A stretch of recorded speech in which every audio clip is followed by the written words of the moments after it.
নারী কেন্দ্রিক সমাজ থেকে যে মুক্তি পেয়ে এখন যে পুরুষতান্ত্রিক সে সমাজে আসতেছে, রাষ্ট্রনায়ক জামাতের পদপ্রার্থী হোক আর বিএনপি পদপ্রার্থী হোক, তো নারী কেন্দ্রিক যে একটা অপসারণ হলো, নারীদের কী কী সেফটির বিষয় কী কী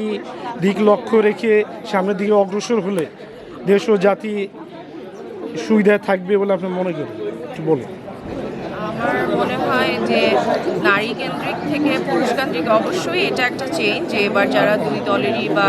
প্রধান যে দুই দলেরই দাঁড়িয়েছে ওনারা সবাই পুরুষ, বাট আই এম শিওর ওনাদের নারীদেরকে নিয়ে প্ল্যান আছে। আমরা এই বিষয়টা নিয়ে আমি একদমই না যে নারী কেন্দ্রিক হচ্ছে না দেখে এবার কি,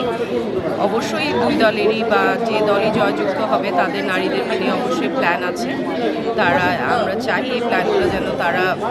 সাকসেসফুল হতে পারে, যেমন নারীদের সেফটি সিকিউরিটির ব্যাপার, নারীদেরকে কর্মক্ষেত্রে স্বাধীনতার ব্যাপার, তারা কর্মক্ষেত্রে যেন আসতে পারে স্বাধীনভাবে এবং নারীদেরকে যেন প্রমোট করা হয়। তারপর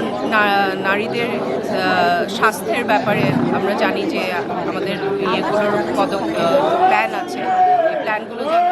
সাকসেসফুল করতে পারে ওনারা যে দলই আসবে। তো আমরা হোপফুল যে দল জয়যুক্ত হবে তারা নারীদেরকে নিয়ে অবশ্যই তাদের অবশ্যই নারীদেরকে নিয়ে